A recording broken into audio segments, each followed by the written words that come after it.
been waiting for has now finally arrived. From knockouts to tap-outs. It's all over! Inside the octagon and beyond. Is this not real now?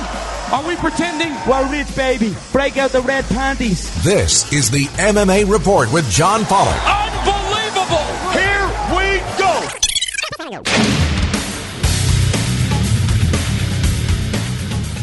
Hello and welcome to another edition of the MMA Report. I'm your host, John Pollock. Thank you for tuning into the show. Coming up today, we'll be taking a look at the UFC's card this Saturday night in Houston, Texas, on the eve of the Super Bowl in the host city. It's headlined by Dennis Bermudez and the returning Korean zombie Sung Jung, who we have not seen inside of a UFC octagon since August of 2013, a lifetime and a half ago in mixed martial arts. We're going to chat about that fight. Joining us on the show today will be MMAfighting.com's Marc Raimondi. We're going to be chatting about the recent implementation of the new rules that were voted on and passed by the Association of Boxing Commissions last summer. There are some commissions that have either not passed them through or are just not opting to acknowledge the new rules. So what that has created is a divide. We do not have the unified rules as they were once known. They are not unified because now we are looking at state by state of which ones are following and which ones are not, such as this past weekend where we had a Bellator event in Kansas under the new rules and a UFC card in Colorado that did not. So we'll chat more about that with Mark, the reaction thus far from fighters, the usage of 10-8 rounds. Has that criteria been better defined, and are we seeing more liberal use of 10-8 rounds and scoring?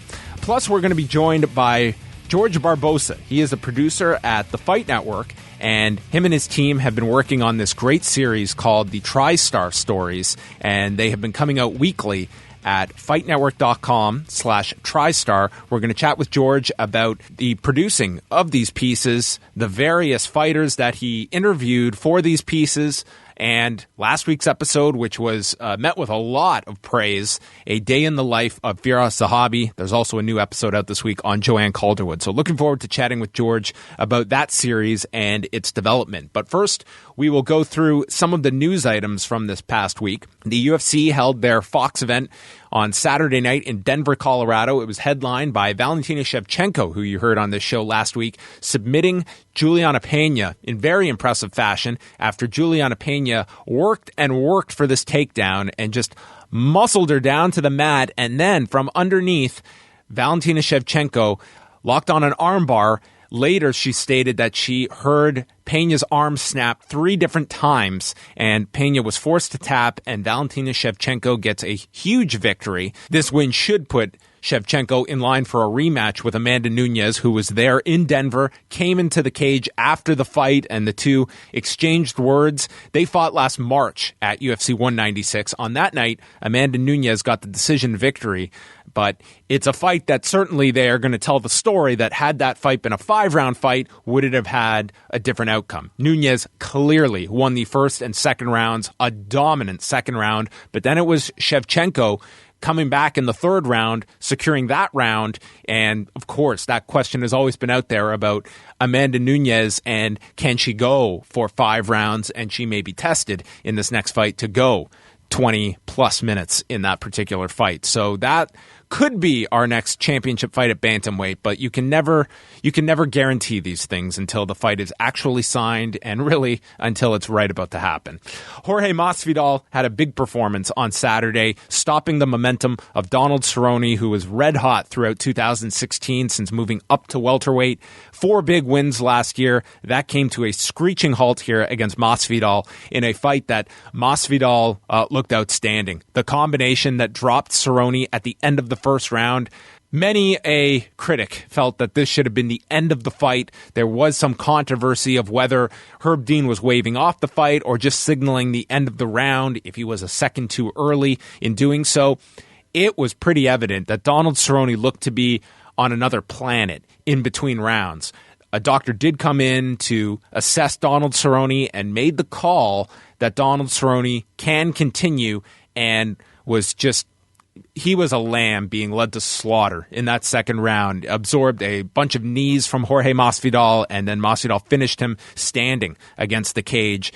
I did not need to see that fight continue. I don't think anyone would have had an issue other than Donald Cerrone about that fight being stopped after the first round. It was just, to me, very concerning because we cannot state factually that he was concussed, but I think that is a very safe assumption from just that glazed look on his face, the damage he took before that round ended. And this was a fight that, to me, did not need to continue after that first round. Francis Ngannou, also a big, impressive win on Saturday, stopping Andrei Arlovski in the first round. Tremendous power here. Landing a counter on Arlovski and then an uppercut that put Arlovski down, and Francis Ngannou continues his gigantic run here in the UFC heavyweight division, and now he's putting his eyes on Cain Velasquez. Certainly high expectations for Francis Ngannou, and we're going to see against a top-level wrestler if they can solve the very difficult and powerful riddle that is Francis Ngannou. Ratings for the show were not as spectacular as some of the fights on the card. We had the numbers come in. The show as a whole, the main card portion, averaged 2,189,000 viewers.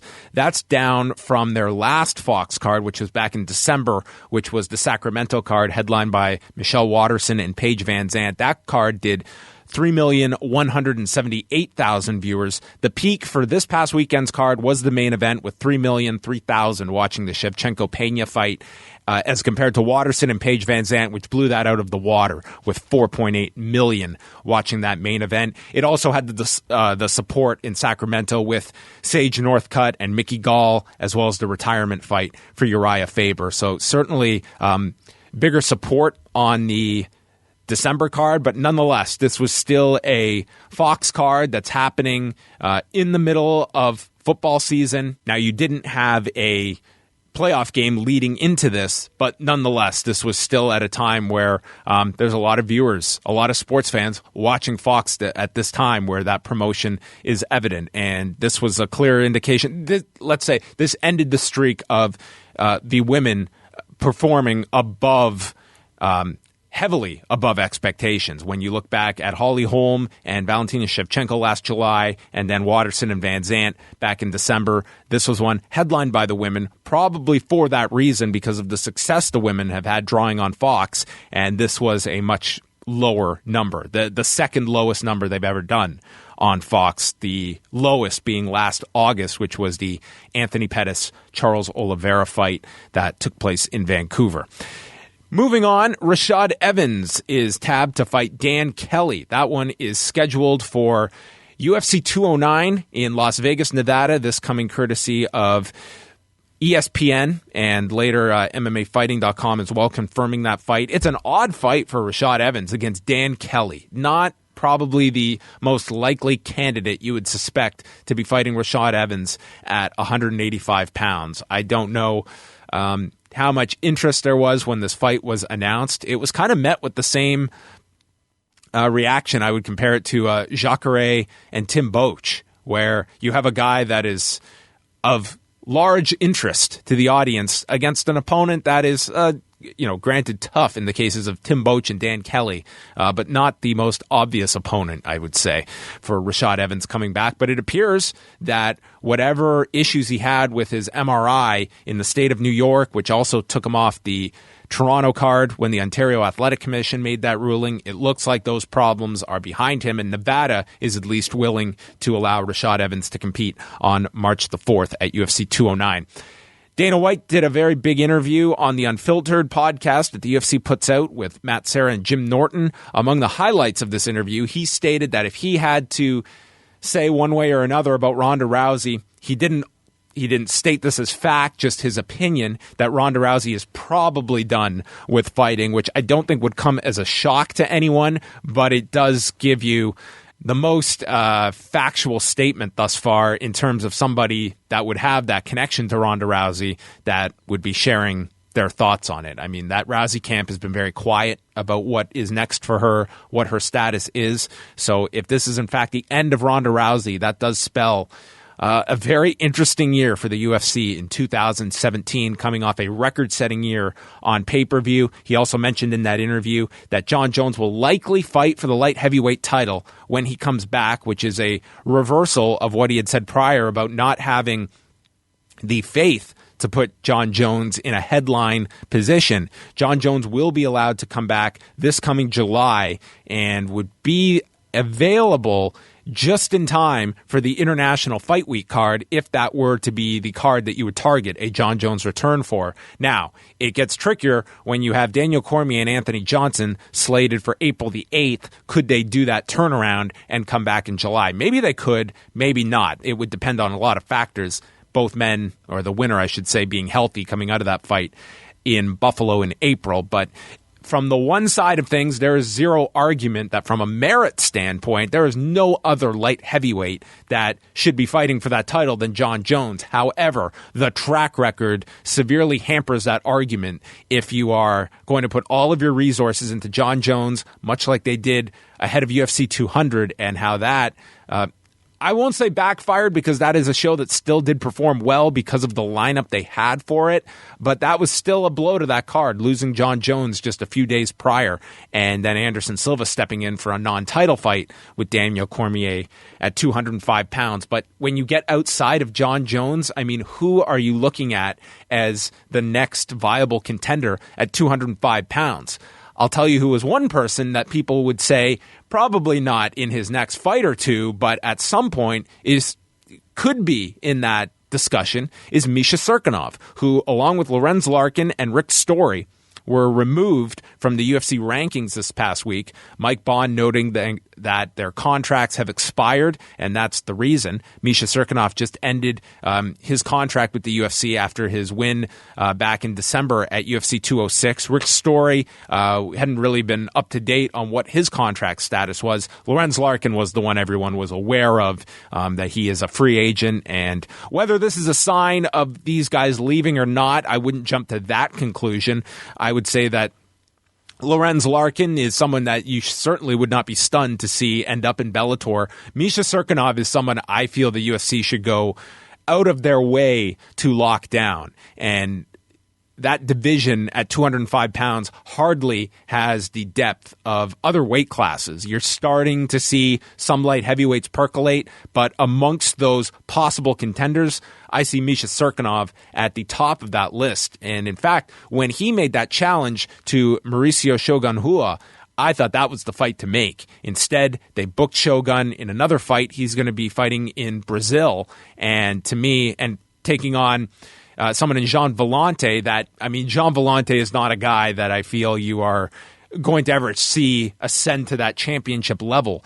Misha Cirkunov fighting a big name in Mauricio Shogun Rua, winning in that particular fight, to me, that really elevates him into that upper echelon at 205 pounds. I still feel a win over Shogun would be a very valuable one for any upcoming light heavyweight, and Misha Cirkunov would be right near the top of that list, so we will follow that one. And of course, we cannot discuss this past week without Conor McGregor news, because he held an interview on the internet on Saturday night from Manchester, England. 5,000 people turned out to listen to Conor McGregor speak with Ariel Helwani, who was interviewing Conor for this iPay-per-view event. It was through An Evening With, this group that has done many of these kind of Q&As, meet and greets with fans, and this was a pretty high-profile one with 5,000 seats sold and then making it available on the internet if you signed up to watch it. There was some interesting ground covered. Obviously, the Floyd Mayweather Jr. discussion continues. That is obviously the fight that Conor McGregor wants next. He went so far as to say he believes the next time he steps into a ring will be with either 8 or 10-ounce boxing gloves, and that the Ali Act should allow him to take a boxing fight. You recall the fact of Conor McGregor going out of his way to get a boxing license in the state of California. It would be another question if he could get one in Nevada, and just all the hurdles you would have to clear in order for this once preposterous fight to actually come together. What is apparent is both sides want this fight in Conor McGregor and Floyd Mayweather Jr. The question is, will the UFC stand in the way of Conor McGregor having this fight? Will they put up a fight because of the fact they have a contract with fights to go for Conor McGregor? McGregor doesn't believe the UFC can stop him from doing this fight. The UFC, I will venture to guess, believes otherwise. McGregor also noted that he is forming McGregor Promotions, and if this fight were to happen, it would be a co-promotion of Mayweather Promotions, McGregor Promotions, and wants the UFC involved as well. But this is hardly the crazy water cooler talk it was months ago of this fight that nobody believed had an inkling to happen. But today, those odds have definitely increased. I think people can at least now stomach the idea that this is something that, if it were to be made, is less of a shock than it would have been 6 months ago. There is at least some smoke to this fire. It may ultimately not pan out, and there are dozens of reasons why, but you have two very influential fighters in their respective sports pushing for this, and it's a gigantic fight. I don't know what this would do on pay-per-view. I don't know if this could hit Manny Pacquiao level numbers that some believe it could. I don't know if it would hit Oscar and Floyd level numbers of 2.4 million buys on pay-per-view. MMA has never had a card that has done 2 million buys. Now, you're bringing in Floyd Mayweather Jr., and the question is, will people view this as a gigantic dream fight a la Manny Pacquiao, or will they view this as the greatest boxer in the world against an opponent that everyone believes is not at his level, a la Andre Berto? Or does this fall somewhere in the middle? And it's impossible to say. You don't know based on the hype that they would have for this fight. You know the promotional campaign would be just gigantic for this. I feel it would do an enormous number on pay-per-view. It's just a question of how big. And we're definitely getting ahead of ourselves, kind of forecasting that side of things. But there's no doubt the business to that fight would be very, very big. So we will take the time out now. On the other side, going to be joined by Jorge Barbosa, a producer with the Fight Network. We're going to chat about the Tristar Stories. And here is a clip from his most recent episode with Joanne Calderwood. That is out now. And then we're going to chat with George about the series. Still to come, Marc Raimondi, and we will take a look at this Saturday's UFC card from Houston, Texas. After UFC 203, when I lost to Jessica by guillotine in the first round, I was like, oh shit. I was mostly like disappointed with myself, and then like it's kind of like it goes so fast. You go back, you see the doctor, you get your gloves off. I'm sitting there like shit, I just lost, and I'm looking at Firas, and Zach was there cornering me, and I'm like, I've let these guys down.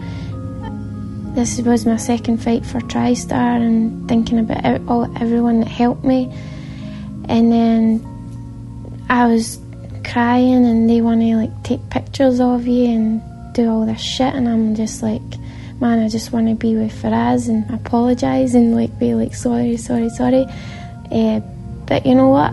I see it's positive now, because I think we went back to the hotel room. He showed me what I'd done wrong, and then he was like, you came back to Tristar 5 weeks before that fight, it's not good enough. And I was like, I know, I need to do better. And it was really positive by the end of it. So even though I lost, it was still a positive outcome. We're here on the MMA Report. John Pollock with you, and I am joined by producer extraordinaire at the Fight Network, Jorge Barbosa, a returning guest, as he is just frequently upping the bar when it comes to original productions. Yeah, trying to. Mr. Barbosa, we have a lot to discuss because your latest series that you have worked on with Team Barbosa at the Fight Network The Tristar Stories. First of all, tell us what the Tristar Stories are and where this idea started from, because you've been working on these for a number of months at this point, and now most of the videos they've rolled out. We're going to chat about the latest one, but these have been met with a lot of praise online thus far. Yeah, it's been a fun project. This is a CMF thing that we're doing, and it's all the videos are coming out on Fight Network. You can see it on the YouTube channel. There's a website that you can go to as well. And we were approached. I mean, it's myself and Wei Ting and Mr. Sargent. Yes, the mysterious Mr. Sargent. Yeah, and Mr. Dave Hodgson as well. We all sort of kind of came together with this idea. And, so Wei and I were kind of brought in to kind of take it and run with it. And that's what we did. And the idea was simply to just go to a gym and find some interesting stories that are just kind of self-contained and just tell them as best as we can and just make it interesting and just to try to show reality, and give some of these fighters, just a voice. How much time did you spend in Montreal? And also, what was the reception like when you pitched this to Tristar and opening their doors to you? Yeah, they were great. Firas was fantastic about it. We set up a few calls and just spoke about the idea very, very briefly, and he was all for it. He was happy about it, and we told him what we wanted to do. And everybody at Tristar is awesome. Like, I can't say enough positive things. It was a fantastic experience. We were very lucky to get to go there and for them to give us this type of access. And, of course, it's for us, and it's Robbie Stein, and it's, Jeremy Rubin and a bunch and then, of course, all the fighters, everybody who's there. They were great. Like, we just go in and say, guys, this is what we want to do.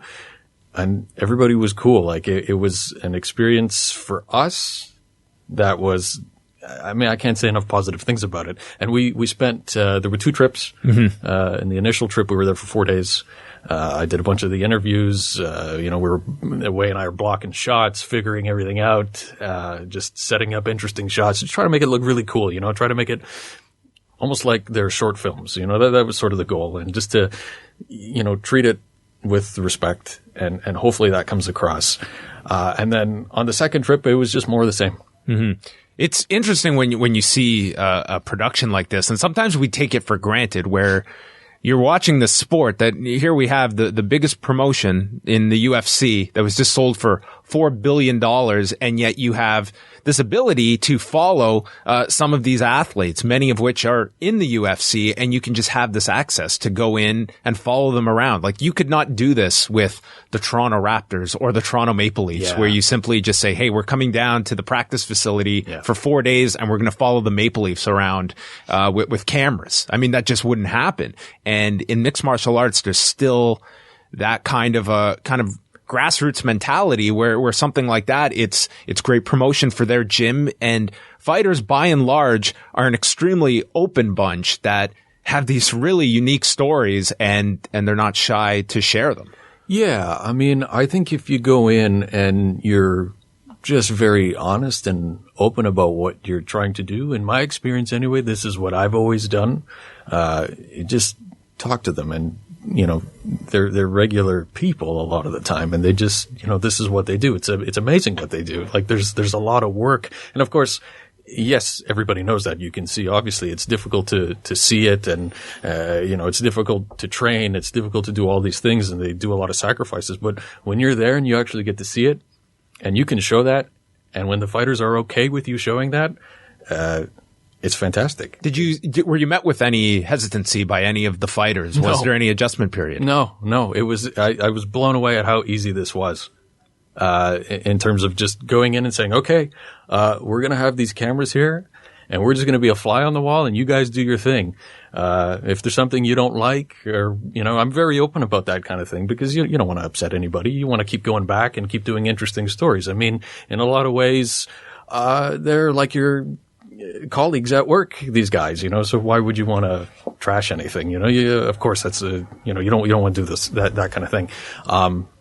But yeah, everybody it's nice, we're not there to expose anything that isn't real, you're just kind of there to tell the real story. This is what happened. there really isn't any fabrication in any of this stuff. Like the Firas episode. Yeah, let's chat about that one because it got a lot of attention last week. Yeah. Everyone knows who Firas Zahabi is, the connection to TriStar, running TriStar with George St. Pierre, but I don't think anyone's ever seen Firas Zahabi kind of away from the gym with his children. Yeah. And you see him in a completely different light in that one particular episode. Yeah, it was a lot of fun to do, and he opened up the doors to his personal life and to his life at home and let us come in and welcomed us, and you just see how genuine that is, and I think it comes across as very real in the piece. You know, none of that is staged, none of it is fake. It's we shot what happened, and it's put there on purpose. Do you want to train or go for a picnic? Oh, it's so funny. Train. It was great. It was great with the kids. And I'll tell you something, man. Those kids are so disciplined. It was funny because after we had shot, he had made his oldest son, he said, okay, you're going to go make some smoothies now. You do this, this, and this, and put all these things in it. And he, okay, Dad. And he went and made these smoothies and came over and gave one to me and to the audio guy and to our other camera guy that was there. It was awesome, man. It's just real life. It's a real family. You see these larger than life, they're put that way. And of course for promotion, and you have to do these things, but it's nice just being real with them. That's all. It's interesting to hear Firas, extend it's one thing to have your philosophies that are kind of targeted towards fighting and coaching. And with that, there's those leadership qualities, but that very much extends to his philosophies on parenting, as he's explaining about you don't offer your kids just, limitless options. You give them a narrow, choices and limited power because they don't know how to adapt to situations where they're given such power. It's very fascinating just to get into his mind, and it goes beyond just coaching. And in very, very similar ways, you can see the parallels between coaching and parenting in this particular episode. Yeah, absolutely. And for us, it's just he's a very interesting person to speak to, and you'll always learn something from him. Just having just a regular conversation, there's always something that you're going to take away if you're paying attention. And he always has something interesting to say about a topic. And it's nice to be able to take that. And it's nice to be able to see it too, and then that was our goal because he says a lot of interesting things. So we want to put that out there. We want to share that stuff. It's funny because for me, there's two people that I always thought it would be so interesting to just sit there and talk to them. One of them is Firas. The other one is Henry Rollins. I've yet to do that one, but that'll be the next one. That would be great. Rolling with Rollins. Get the two of them in a room together. It would be an amazing discussion. But hey, tell me a bit about the environment at the TriStar dorms, where they have a lot of the fighters that will come, whether they're overseas, and they live in these like a college style dorm, and it's just full of fighters, some of which, like a Ryan Ford, has a family back home, and he's coming here, to put it blunt, like slumming it here in these slums. This is not, despite what Tarek Safadine might say, this is not a 5-star hotel. It's very much the fighter life here in these dorms. Yeah, it's interesting. You have different personalities. I mean, if a guy has, or a girl has their own home and family, certainly going to a space where you have a much smaller room and you're surrounded by other people that aren't your family, there's going to be adjusting periods, and everybody, I think, looks at it in a different way, but none of it is ever met with negativity. Mm-hmm. It's all positive. I think they all understand from our experience anyway, and what we got out of everybody was that everybody knows, hey, listen, we're here to do this, and this just makes it easier to stay here so that we can achieve our goal of becoming better, or whatever the case is. And it is a positive thing. When you don't have to go outside in the winter and the gym is quite literally like right there. Yeah. It's easy. It just makes it easy. And I think that's how a lot of them look at it. And they're all very appreciative of the fact that they can stay there and do what they do. Mm-hmm. Tell us about their wrestling coach. This guy, to me, is... the Peter C. Samfu. Yes. Oh, the Muay Thai coach. Muay Thai coach. Yeah. He's fantastic. If you're talking about authenticity, that's as authentic as it gets. This guy could have had his own episode, George. Absolutely. Yeah. He was great. We had no idea that... So, the hurdles happened, I think it was day 2 or something like that. This is in the Firas, the day in the life of Firas Zahabi episode. Yeah. So we had shot with Firas all day, and then he said, okay, you got to come back at night because we're going to have another pro training. You're going to want to shoot this because there's going to be a bunch of pro fighters there. And there was like maybe, my God, I forget, but there was easily 10 pro fighters just walking around doing that. And to be honest, I wish we had more time to get some of the other people. I would have liked to get some of the other fighters that were kicking around, but you're with limitations and budgets and all that. Your average class, like this particular class, for instance, what's the number of fighters that are in a particular class, with the range? With this one here, like I say, there was easily at least 10 guys. Guys and girls kicking around that were very recognizable to, any fan of MMA. You'd be like, oh, here's this guy. And we tried to put in some of those shots so that as you're watching, there's a lot of little nods to certain things. So if you go back and rewatch, hopefully you'll get something else out of it and see something. But Peter Sisamfu, he was great. This guy is just They set up the hurdles. They do their thing. And then it was so funny because I've got a camera, sort of fooling around with a GoPro on one side, and Wei is on another side, and we got another camera guy somewhere else. And we see him starting to walk up and down, and he's getting all serious and hyped up, and we're just kind of looking at each other saying, what's going on here? What's going to happen? So it's like we're motioning to each other, okay, set up over here, set up over there, get ready because I think something might happen here. And these guys start doing their hurdles, and Peter's just like giving them shit, like just pushing people, just being motivating. And then the one poor dude breaks a hurdle, and then all hell breaks loose. It was nuts. We had no idea that was going to happen. Just like this old school tough training, and then these are the consequences of making a mistake, and then you see it, and it was amazing. And it's funny because then on the second trip, I went to him and I said, hey, thank you so much for it. And he's like, oh, yeah, this is what happens. This is what we do here. And I'm like, yeah, I guess it is, It was cool, though. He was great. The episode that just came out this week focuses on Joanne Calderwood, and this was shortly after her most recent loss back at UFC 203 against Jessica Andrade. Tell us a bit about this episode. And I should mention, all of these are up at fightnetwork.com/TriStar. That's the easiest way to find them, or you can go to youtube.com/FightNetwork. But those are the easiest places to watch them. Tell us about Joanne Calderwood. Joanne's great. She's one of the coolest people you'll meet. She's just a genuinely very, very nice person. She's like really soft spoken, and she's just an interesting person to talk to. And, she just told her story, why she came over, what was the decision to come over, and she reveals all of that stuff. And then we spoke about the loss and just talking about, what are the effects of something like that, and how do the people around you help you get over those type of things. So if you watch the episode, you'll see she talks about all that stuff. And yeah, it's great. She was great. And how present was George in the gym during your time there? Oh yeah, he was there quite a bit. Mm-hmm. He was there quite a bit. He was training everybody, working with all different. It's not like he was just working with pros or whatever. No. You see him working with everybody. Wow. Like when they say that he does that, yes, he does that. Yes, he does. And just the guy walks into the room and everybody's just happy to be around him and to learn from him, and obviously for us and the other pros. But George was there quite a bit from the time that we were there, just teaching people. You can see him giving advice and people just soaking it in and learning, and it was cool.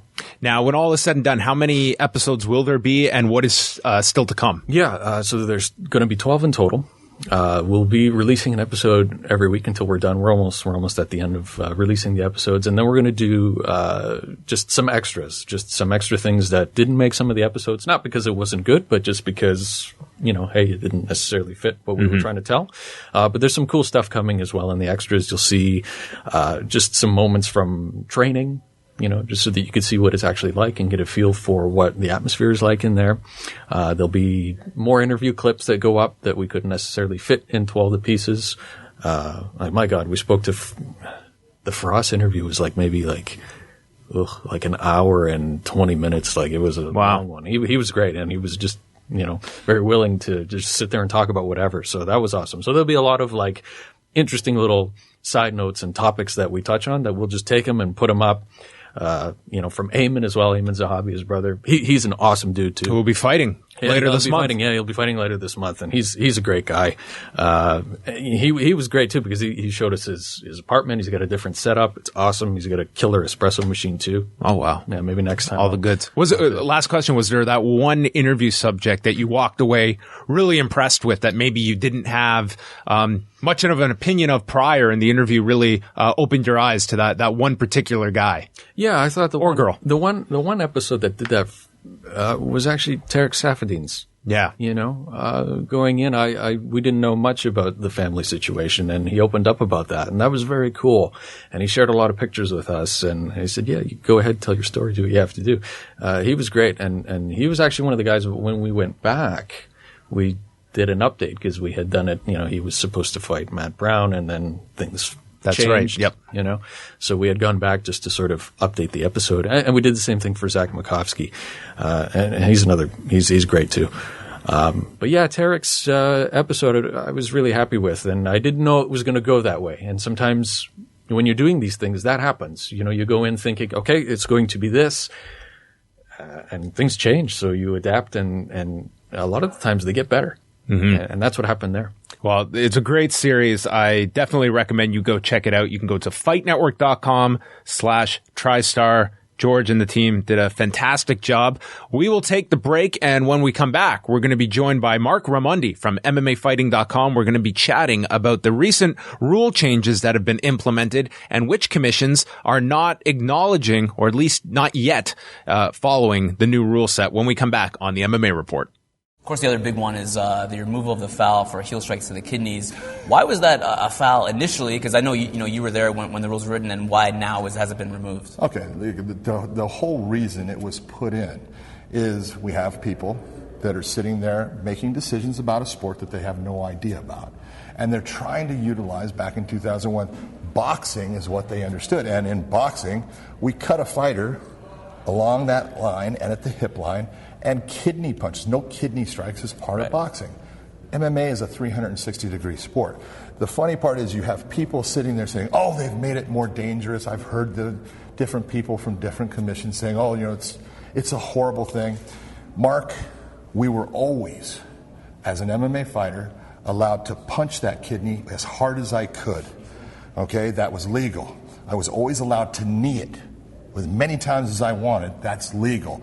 I was allowed to take a roundhouse kick at 100 miles an hour and kick that kidney, but I couldn't lay on my back and put my little heel at 15 miles an hour and hit that spot, because a doctor back in 2001 that was unfamiliar with MMA said, oh, that's kidney strikes. I wouldn't want. I seen that guy with that heel there. I wouldn't want it. I wouldn't want that to be part of it. And so we took it out. There's no purpose to allowing all the things that we allow to hit to that area and say that that's the one that's dangerous. It's the least dangerous of all the things that are currently allowed. So to sit there and say, oh, well, we're not going to do that because that endangers a fighter, they're not being honest, they're not being truthful, or they don't know the sport. We're back here on the MMA Report. It's John Pollock, and it's a pleasure to be joined by this man. You are very familiar with his work over at MMAfighting.com. He is Marc Raimondi, who is with us. Mark, how are you? Hey, John. How's it going? That's a very loaded question here in 2017. How are you? When I'm chatting with my American friends, it's very, what a time. We won't get too political here, Mark, but I hope everything is going okay down there. As Canadians, we're very concerned about everybody down there. Yes, that's right, because you're going to get an influx of American refugees very soon, I believe. Well, those seeking political asylum in the Great White North. Well, our doors are always open, Mark, including mine to you, if ever you should need one.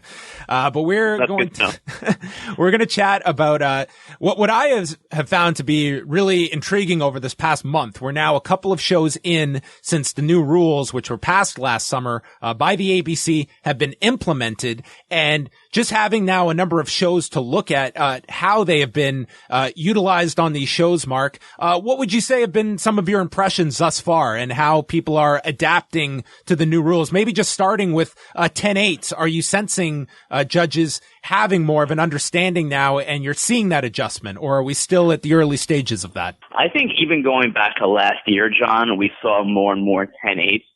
just because I think there was a concerted effort among the ABC internally, even before there was a vote. I think there was an effort to have the judges all on the same page, especially the ones that do the big fights in Nevada and California. I feel like those judges have been scoring more and more 10-8, even going back to last summer.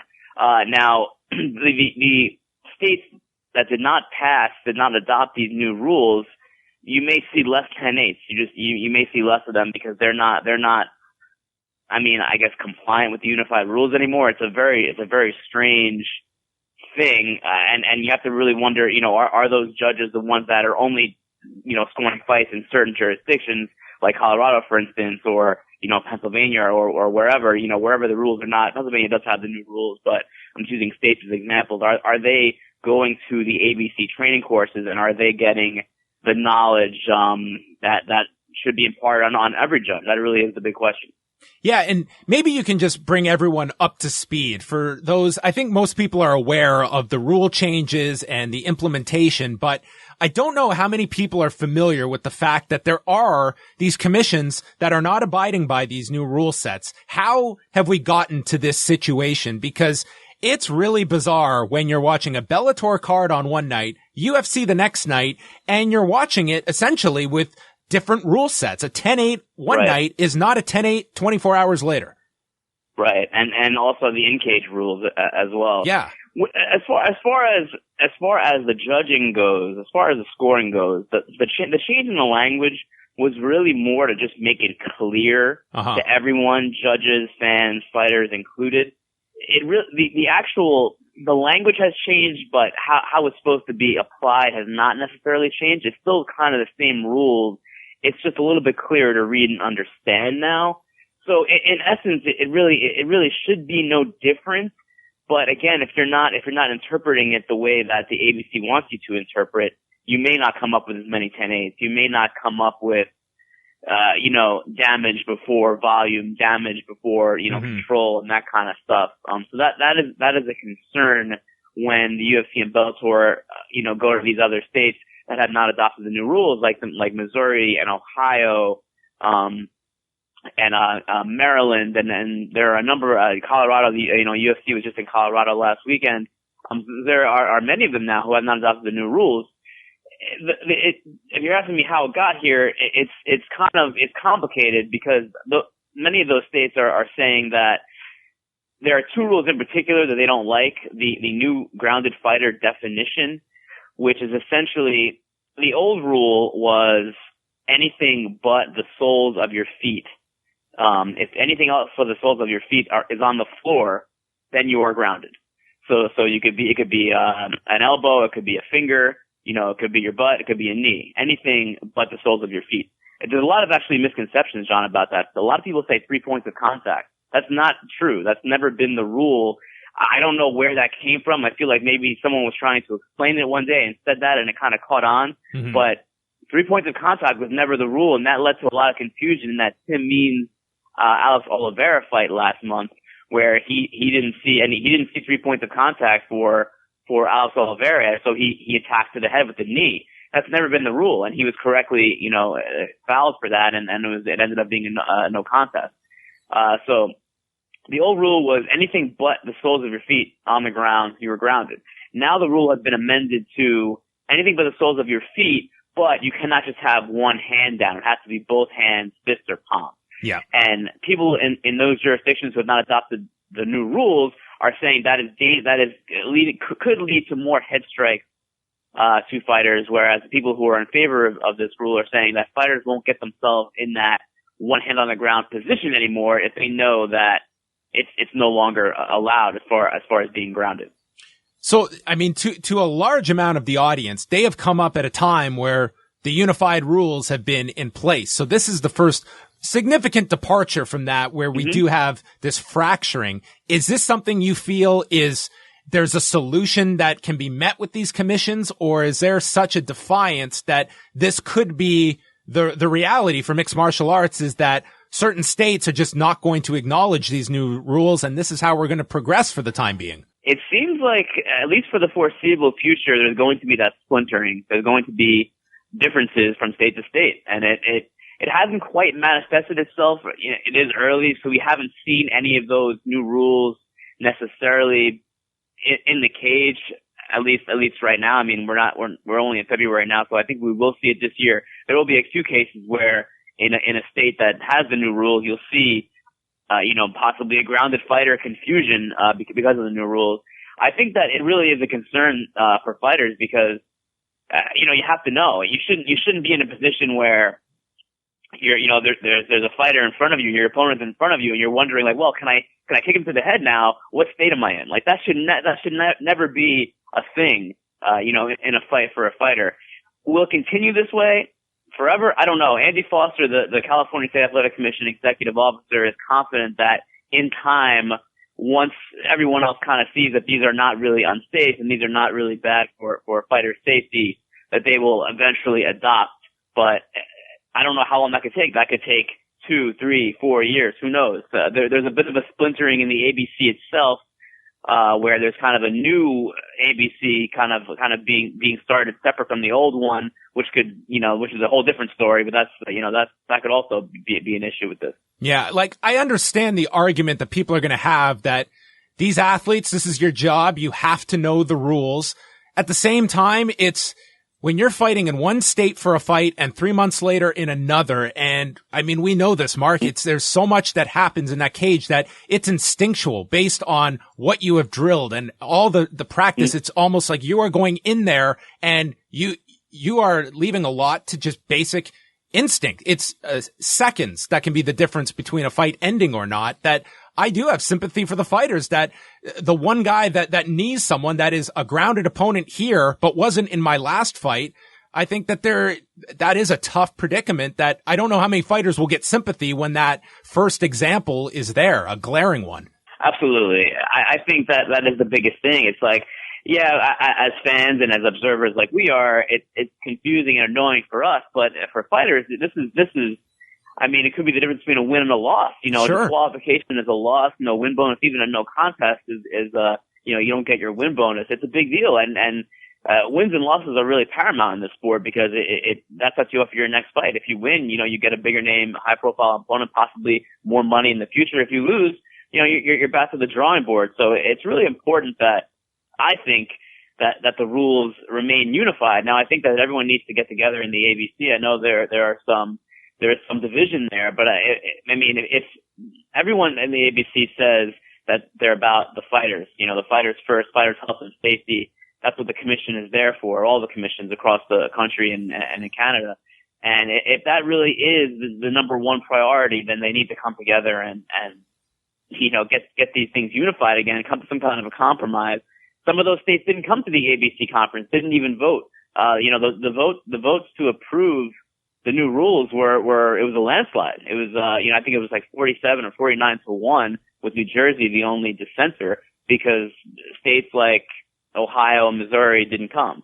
So that they need to all get together in the same room and talk this out to make sure this does not go on for that much longer. It's going to be at least this year, I would imagine. I can't imagine it changing this year, but maybe in August the ABC convention, which is going to be a Mohegan Sun in Connecticut, maybe they'll be able to talk it out then and figure it out. Are there any kind of general reactions you've heard, whether it be from just fans or specifically fighters, about any of the other rule changes, whether they in favor, against? What has kind of been the overall sense of these changes as a positive or reservations that some fighters maybe have voiced to you? I've seen, I mean, the gamut, John. I've seen fighters who love the new rules, who are in favor of a little bit of, more liberal. I mean, I think people see like the grounded fighter definition and the removal of the foul for heel kicks to the kidneys. They see it as a little bit of an opening up of the rules. I don't know if the regulators would necessarily agree with that, but I feel like fighters feel like there's more freedom. But I think a lot of fighters, when I was at Bellator, I discussed it with almost every fighter on the card last week, or I guess 2 weeks ago now. And a lot of fighters said they've had situations where their opponent, they were in a clinch and the opponent was just putting one hand down, that's just kind of a stalling tactic in the fight, a lot of people feel. And fighters have said they were frustrated by that, and now that's gone. I mean, I don't think that if the new rules are in effect, I don't think a fighter would ever really bend down and just put a finger or a hand down. It wouldn't make sense. If that's no longer making you grounded, there's no reason to do that. You either put two hands down or you put a knee down. But someone like Chael Sonnen, who has obviously been in the sport for a very, very long time, who is well respected, does not like the new rules because he feels like many of the regulators do in states like New Jersey, Ohio, Missouri, that it could lead to more strikes to the head, and that's not a good thing. We know that. I mean, CTE is a growing problem. Concussions are a growing problem in sports, not just combat sports.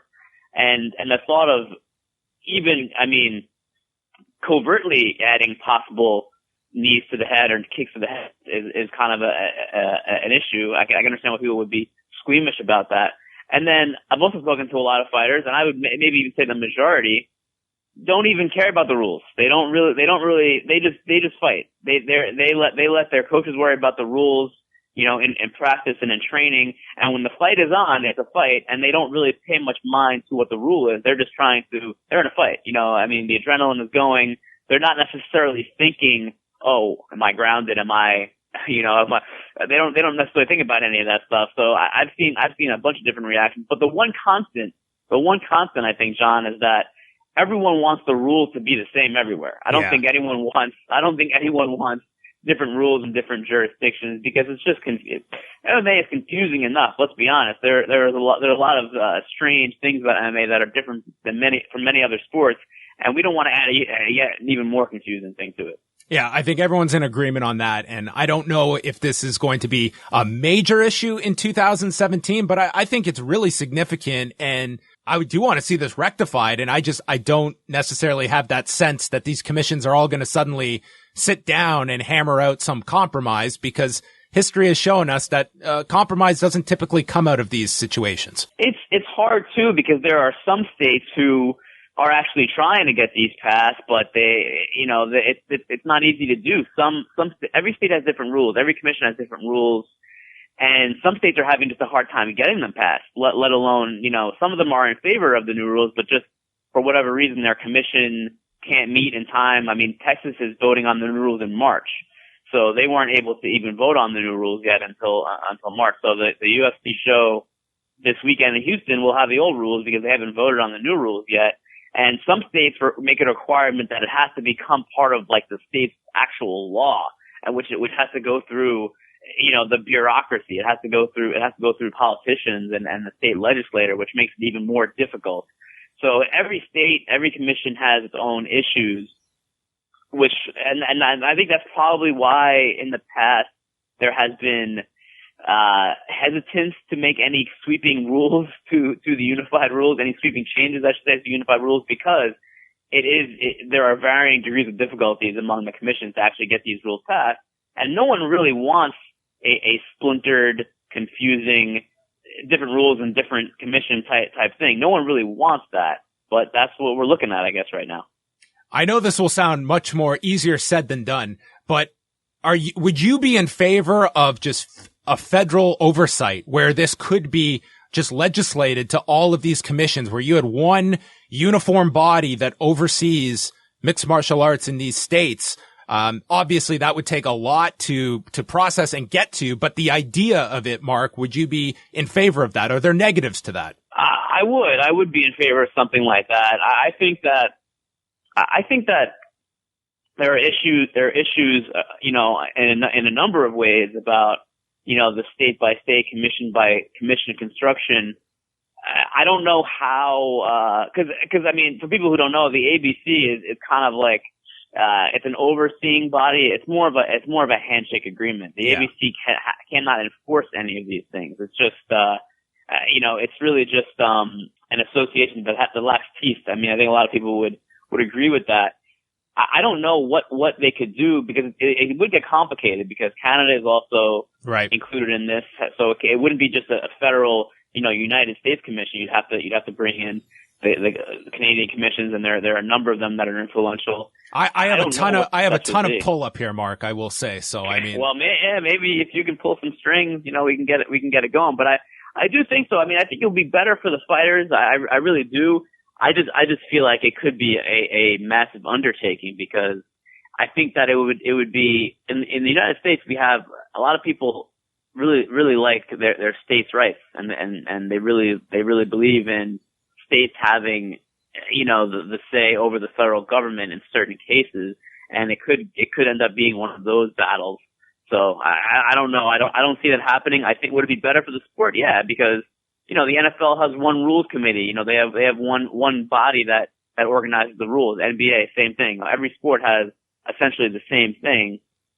And MMA does not. And it gets kind of confusing. Even before this happened, it got kind of confusing because there were some small differences in different states even before these new rules. And the judging is, I mean, let's be honest, the judging is a little bit inconsistent from state to state. You kind of know what you're going to get when you're in Nevada, when you're in California, when you're in states like that see a lot of shows, see a lot of UFC shows, see a lot of Bellator, a lot of big shows and small shows.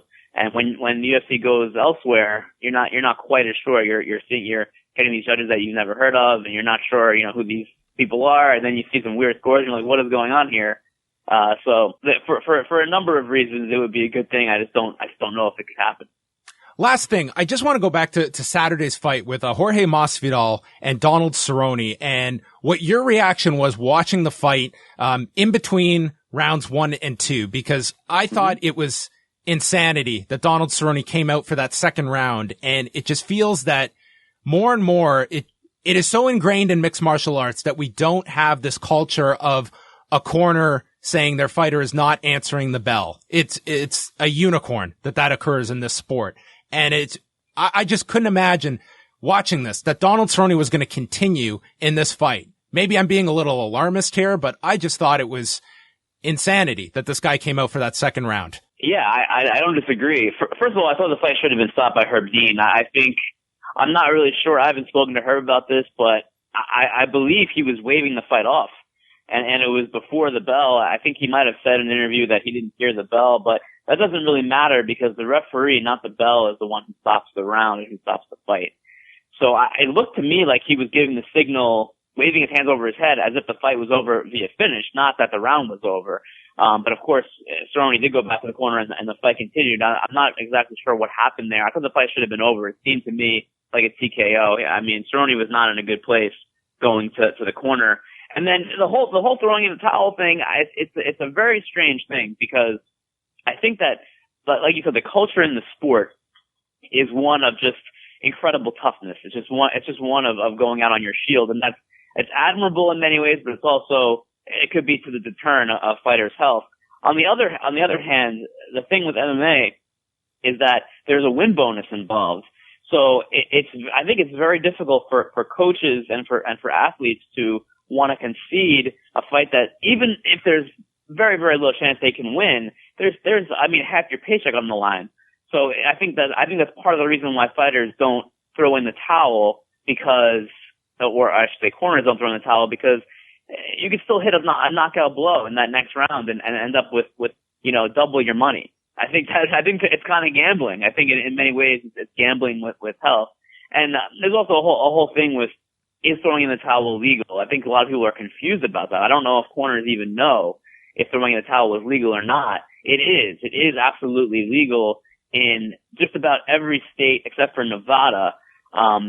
It's not. It's throwing the actual. This is a little confusing, John, but the actual practice of throwing in the towel is not legal in Nevada. It does not mean the corner cannot stop the fight. Yes. That is not the process to stop the fight in Nevada. The process to stop the fight in Nevada is going to the inspector in the corner and having the inspector jump up and stop the fight from I guess like the apron area. But in every commission, every jurisdiction, a corner can absolutely stop a fight. But I think there's a lot of confusion about that. I talked to corner people and fighters, and someone told them once that you can't throw in the towel. It's not true. I talked to John McCarthy about this at length. It's not true. You can absolutely throw in the towel or stop the fight in some fashion if you're a corner person in MMA. It's just, to me, an issue that continually, it comes up every now and then, and I don't even put it as much like there's a lot of, there's a financial reason for a fighter to want to continue in a fight, but I look at that guy, and maybe more of the onus is on the ringside physician, because I don't think either of us would have been surprised if Donald Cerrone suffered a concussion in that first round, and taking a secondary blow then in the second round, to me, is just, it's something that I would like to see rectified, where like there was no reason for this guy to continue that fight. And maybe that's an overhauling too of the win bonus system that many have been critical of. And that's, you bring up a point that I hadn't even looked at before either. I mean, that to me is another argument against it. So, something to certainly. The Herb Dean said he did bring in the ringside physician to look at Cerrone. And I guess the doctor felt like he was okay to go. So at least he did take that step. Yes, the doctor was in there, but nonetheless, it was Jorge Masvidal, victorious in the second round. That will wrap up our conversation, Mark. But is there anything coming up in the near future that we can pay attention to from the great Marc Raimondi? Well, I'm probably going to be writing more about these new rules and the issues, with multiple states not adopting them and how it could affect future UFC shows, because it does get kind of confusing, and I think more coverage of this is necessary, because more coverage could help possibly push things toward a more unified and more sensible solution, hopefully. And let me state on the record, Mark, as someone that watched your interview with Chael Sonnen, it was a fantastic question. Thanks, John. All right, we're coming back with more on the MMA Report. All right, thank you to Marc Raimondi, who you can follow at MarcRaimondi on Twitter. And of course, check him out. MMAfighting.com. We're going to take a look at Saturday's card from Houston as the UFC presents a card from the host city of the Super Bowl on the eve of the big game. And we'll also take some of your questions from Twitter. Let's be honest. This is not the deepest UFC card you are going to find. I think there are some interesting fighters on this card, but you are running a really big venue in the Toyota Center. And with all due respect, headlining it with Dennis Bermudez and Sung Jung, which is a fine fight, but I don't know if it's necessarily a main event. But maybe in the new UFC, this is a main event fight. Sung Jung, we have not seen him since August of 2013. It's very hard to guess how he's going to look from this time away. He was doing his mandatory military service, which he stated in an interview with MMAfighting.com. He was, after doing his basic training, he was largely just living at home, commuting to work, and then doing his training before and after work. I'm very hesitant to look at past fights of Sung Jung and just extrapolate by 3.5 years and assume that that is the same version we are going to see of Jung on Saturday night. Dennis Bermudez, in the meantime, has been training and fighting against some of the very best. He's coming off decision wins over Tetsuya Kawajiri and Honey Jason, which was his last fight back in August. This is someone who can have he's showing very good striking, but his wrestling is something that he will always go to, and has very aggressive wrestling, can get his opponents down, and did so against Tetsuya Kawajiri after kind of just being stalled out in the first round, dominated rounds 2 and 3, and against Honey Jason, did so for 1 and 2 in that particular fight, and then in the third, Jason got some opportunities. You could have said Jason maybe did enough in that third round to win, but I feel Dennis Bermudez handedly won those 2 fights against Kawajiri and Honey Jason. Prior to that, losses to Ricardo Lamas and Jeremy Stevens. The Jeremy Stevens fight was just a war. Those two had an excellent fight back in July of 2015. With Jung, he was on a tremendous win streak up until the fight with Jose Aldo.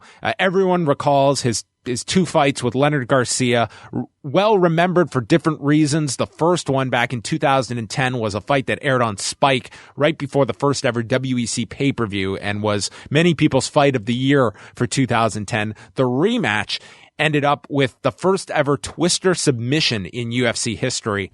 Followed that off with a 7-second knockout of Mark Hominick here in Toronto at UFC 140.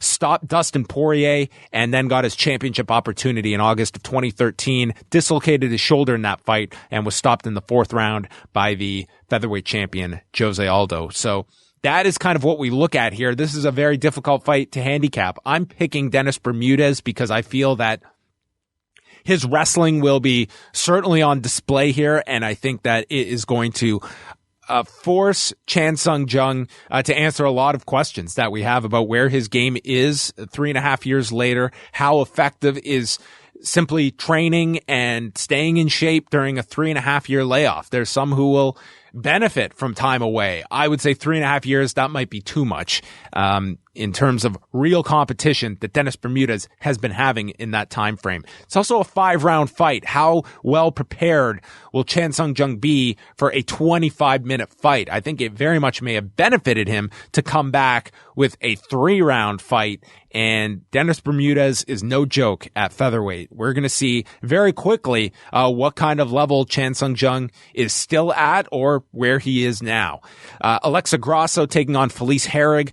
This show will feature 3 different female strawweight fights, which will be one of the more interesting elements to watch on this show. Alexa Grasso made her UFC debut against Heather Clark back in November, fighting in Mexico City, and now in her second outing takes on Felice Herrig, who just had a very impressive win over Kylan Curran. She looked great in that fight. I'm picking Alexa Grasso in this fight. I think this is one that could certainly go 15. Also on this card, maybe the most interesting female strawweight fight is Jessica Andrade and Angela Hill, who is finally back in the UFC after a number of delays, became the Invicta champion and then returning to the UFC here against Andrade, who is coming off of wins over Jessica Penne and Joanne Calderwood since cutting down to 115 pounds. If Jessica Andrade wins this fight, that likely is the key to open the door to a strawweight title fight with Joanna Jędrzejczyk sometime later this year. Jessica Andrade has looked awesome at 115 pounds, and I'm calling her to win this fight, maybe even stops Angela Hill, who is a very tough out at 115 pounds. I just feel that Jessica Andrade, she has been able to bring a level of power and technique to 115 pounds that makes a possible fight with Joanna a very intriguing one, and putting Andrade in a 25-minute fight. And the other female strawweight fight on this card is on the undercard with Tisha Torres taking on Bec Rawlings. So those are some of your key fights to watch. Again, this is not one of your star-studded cards. Abel Trujillo and James Vick, that should be a fun fight at 155 pounds. Odds are very close on that particular fight. I like James Vick in that fight. Great submission game. Abel Trujillo, I mean, this guy is, sometimes you see performances from him where you just think, wow, this guy, when he puts it together, he could be a real force at 155 pounds. And there's other times where you just don't see that potential realized. James Vick is kind of this, I don't want to say overachiever, but not someone that gets a whole lot of credit, but quietly has, won 5 straight up until that loss to Beneil Dariush, who is a very tricky lightweight that people have had a lot of problems with. So in this fight, I am going with James Vick in what looks to be a close fight, at least odds makers having it as such. Now we will go to Twitter and take some of your questions. I threw it out. You can send your questions any week to I am John Pollock. Just include the hashtag askPOLLOCK so I can retrieve all these questions in time for the show. First one is from Barack, who says, do you think the Cowboy was figured out, or is he over-reliant on his kicks and underestimated his opponent? I don't think Donald Cerrone underestimates any of his opponents. I know that's kind of how it comes across when he says he doesn't watch tape of his guys. Of his opponents. He lets his team do that. Donald Cerrone does a lot of things where the conventional wisdom is challenged, and yet he's found a lot of success through that. So we can't praise him on the one side when he has this philosophy, whether he's a guy that says your life does not have to go on hold when you're preparing for a fight. And you look at his track record, this is one of the winningest fighters in UFC history. And he came up short against a very tough striker in Jorge Masvidal on Saturday night. I don't think you can go to grand conclusions. Certainly you can look at, he really kind of pushed the envelope in this from going right from that Matt Brown fight where he did take damage in that fight. And that was only early December 10th to be exact. And here he's coming back on January 28th. That is a very short turnaround. And I think he owes it to himself to give himself the proper time to recover from a fight and prepare for a fight. But This is someone that has also looked outstanding and mounted together these streaks because he's wanted to stay active with very quick turnarounds. I just feel this one, maybe it was just asking too much of himself, but I do hope he stays at welterweight. This definitely, hurts him in terms of rankings and moving towards the bigger fights at welterweight, but he had an outstanding year in 2016. I think he'll come back. I think he'll have a good fight at welterweight. There are a ton of quality guys at 170, and we'll see how Donald Cerrone bounces back from this. But I hope he does stick around at welterweight. I don't want to see him doing that massive cut to 155. I mean, he's always said he's not leaving lightweight. He'll take fights anywhere. But I hope he does stay committed to 170 pounds because he put on a tremendous series of fights in 2016 that led you to believe that he could be a real force at 170, but did not get it done on Saturday. Alex says, was running Mexico City 2 years in a row on pay-per-view that the UFC Fight Night show in November did half the gate and attendance. I don't know if it's necessarily running the market too much. He's talking about the Tough finale that took place last year in Mexico City, which was the Latin America 3 card from Arena Ciudad in Mexico City. I mean, they still announced an attendance, I'm just looking at here, of 11,460. And if we take a look at the gate, now they don't have a gate figure here. That's a pretty healthy number for a fight night card, essentially, which is what a Tough finale is. You had Tony Ferguson and Rafael dos Anjos headlining that card. I wouldn't be too upset with 11,000 plus being drawn to Mexico City. And the prior two, those were pay-per-views. I mean, with 188 and 180, those were pay-per-view events as well. So kind of bigger cards as well to compare. What's going on with McGregor, UFC boxing, and what's next for Aldo? Well, we talked about the McGregor boxing stuff in detail earlier in the show. What's next for Aldo is a great question. I mean, geez, he could be tied into that. He wants to box as well. I don't see that happening. With Aldo, I think the logical fight is Max Holloway. I think that's what everybody wants to see right now and unify that featherweight title. That's the fight I would like to see. So hopefully that is the direction they go in. I know Aldo wants McGregor. I don't think that is likely to be his next fight. So my prognostication says Max Holloway. And that's going to wrap it up for questions and this show. I want to thank our guests, Jorge Barbosa and Marc Raimondi, for joining us, as well as you for tuning in, downloading the show. It drops every Thursday at FightNetwork.com and on iTunes. You can subscribe to this show by looking up the MMA Report with John Pollock. Next week, we will chat about whatever fallout occurs from the Houston card this weekend, and looking ahead to next weekend's card, the UFC returns to pay-per-view with the delayed UFC 208 card, which did not go in January, but is slated for Brooklyn, New York, as the UFC will run the Barclays Center for the first time and crown a women's featherweight champion, as Holly Holm will take on Germaine de Randamie. So we will be discussing that, and Anderson Silva fighting against Derek Brunson on the UFC 208 card. So that's going to wrap it up. You can contact me on Twitter at @IamJohnPollock. Always taking your questions. Just use the hashtag #AskPollock, and we will speak with you next week on another edition of the MMA Report.